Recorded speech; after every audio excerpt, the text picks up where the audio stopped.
கொலோசியர் 2:13 பார்த்தீங்கன்னா அதில் போட்டுக்கு உங்கள் பாவங்களை எல்லாம் அவர் மன்னித்து அதோட கூட என்ன செய்யறார், அதாவது பாவங்களில் மரித்தவர்களாக இருந்த நம்ம விருத்த சேதனம் இல்லாதவர்களாக இருந்த நம்மளை உயிர்ப்பிக்கிறாராங்க.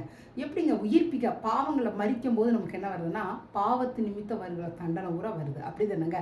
விருத்த சேதனம் இல்லைன்னு வச்சுக்கோங்களேன். விருத்த சேதனம் இல்லைன்னா ஆபிரகாமுக்குரிய எல்லா ஆசீர்வாதமும் நமக்கு வராதுங்க. இப்போ இந்த 2 ஆசீர்வாதம் வரணும். நம்ம நீதிமானுக்குரிய ஆசீர்வாதம் வரணும், அதே சமயம் ஆபிரகாமுக்கு ஆண்டவர் பண்ண உடன்படிக்கையின் கீழே இருக்க ஆசீர்வாதங்களும் அதுக்கு வரணும். அப்போ நம்ம என்ன செய்யணும்? இது 2மே நமக்கு தேவை. பாவ மன்னிப்பும் தேவை, விருத்த சேதனும் தேவை.